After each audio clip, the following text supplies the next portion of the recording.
Driving শিকা মানে হৈছে হাত আৰু ভৰিৰ সহায়ত নিজৰ লগতে বেলেগৰ অনিষ্ট নোহোৱাকৈ বাহনখন এঠাইৰ পৰা আন এঠাইলৈ লৈ যোৱা।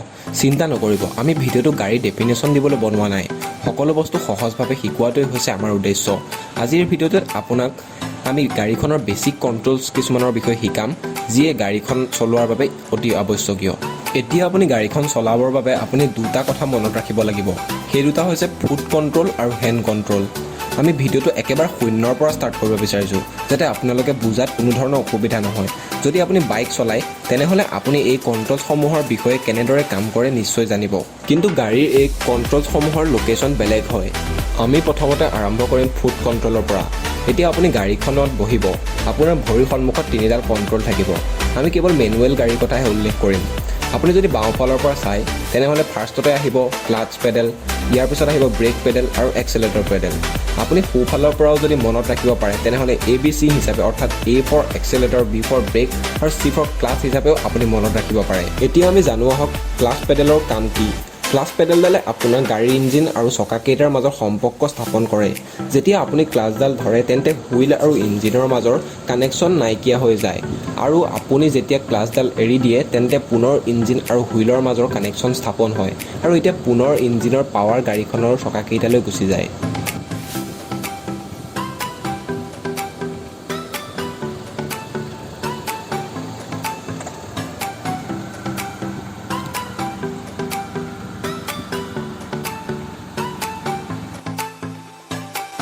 এতিয়া আহিল ব্ৰেক পেডেল। ব্ৰেক পেডেলডালৰ কাম হৈছে গাড়ীখন ৰখোৱা। যেতিয়া গৈ থকা গাড়ীখনত আপুনি ব্ৰেক এপ্লাই কৰিব, গাড়ীখনৰ স্পীড কমিব আৰু গাড়ীখন ৰৈ যাব। এতিয়া আহিল এক্সেলেটৰ পেডেল, যাক ৰেচ পেডেল বুলিও কোৱা হয়। যেতিয়া আপুনি ৰেচ পেডেলডাল প্ৰেছ কৰিব, গাড়ীখনৰ ইঞ্জিনৰ পাৱাৰ বাঢ়িব আৰু গাড়ীখনৰ স্পীডো সেই সমানে বাঢ়ি যাব। এইখিনিয়ে আছিল ফুট কণ্ট্ৰল। এতিয়া আহিছোঁ হেণ্ড কণ্ট্ৰললৈ। হেণ্ড কণ্ট্ৰলৰ প্ৰমুখ হৈছে ষ্টেৰিং হুইল আৰু গিয়াৰ, আৰু লগতে লাগিব indicator control, wiper control, headlight, hazard light ইত্যাদি। AC আদি প্ৰমুখ নহয়, কিন্তু দৰকাৰী। আৰু লগতে দৰকাৰী হৈছে হেণ্ড ব্ৰেকডাল।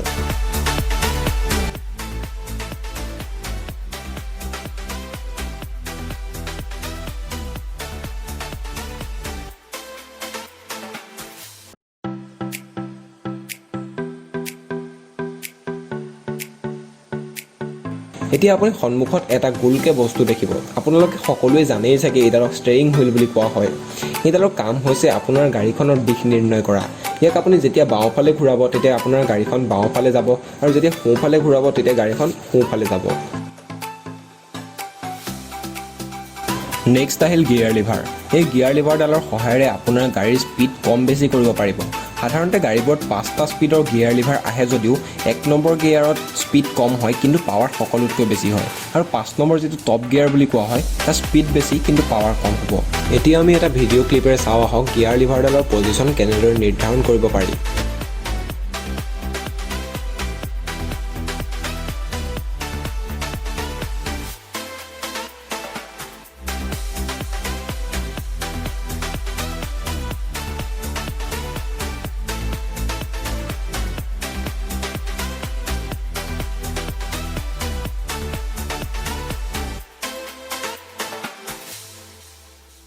নেক্সট হেণ্ড কণ্ট্ৰল হৈছে হেণ্ড ব্ৰেক। এই হেণ্ড ব্ৰেকডালক পাৰ্কিং ব্ৰেক বা ইমাৰ্জেঞ্চি ব্ৰেক বুলিও কোৱা হয়। এই হেণ্ড ব্ৰেকডালক অত্যন্ত প্ৰয়োজনীয়। যেতিয়া আপুনি এখন গাড়ী এঢলীয়া ঠাইত পাৰ্ক কৰিব লগা হয়, তেনেহ'লে আপুনি এই হেণ্ড ব্ৰেকডাল নলগায়, তেনেহ'লে আপোনাৰ গাড়ীখন ৰৈ নাথাকে আৰু তললৈ নামি আহিব। গতিকে এই হেণ্ড ব্ৰেকডাল অত্যন্ত প্ৰয়োজনীয়। এতিয়া আপোনাৰ কাম হ'ল যে এই সকলোবোৰ কণ্ট্ৰল ভালদৰে মনত ৰখা, কাৰণ এই কণ্ট্ৰলসমূহ যেতিয়া আপুনি এখন গাড়ী চলাই থাকিব, তেতিয়া ভাবিবলৈ বা প্ৰয়োগ কৰিবলৈ সময় নাথাকে। গতিকে বাৰে বাৰে এই কণ্ট্ৰলসমূহ কোন জেগাত আছে মনত ৰাখি লওক। আৰু এটা কথা মনত ৰাখিব যে আপুনি গাড়ীখন শিকিবলৈ যাওঁতে আপোনাৰ এখন নিজৰ লাৰ্ণাৰ লাইচেন্স আৰু এজন এনে ব্যক্তিক লগত ৰাখক যিজনৰ ভেলিড ড্ৰাইভিং লাইচেন্স আছে। কিবা জানিবলৈ থাকিলে আমাক কমেণ্ট বক্সত সুধিব পাৰে। আৰু এই বিষয়ে যিহেতু এটা চিৰিজ আহিব, গতিকে আমাৰ চেনেলটো ছাবস্ক্ৰাইব কৰি বেল আইকনটো প্ৰেছ কৰি লওক। ধন্যবাদ।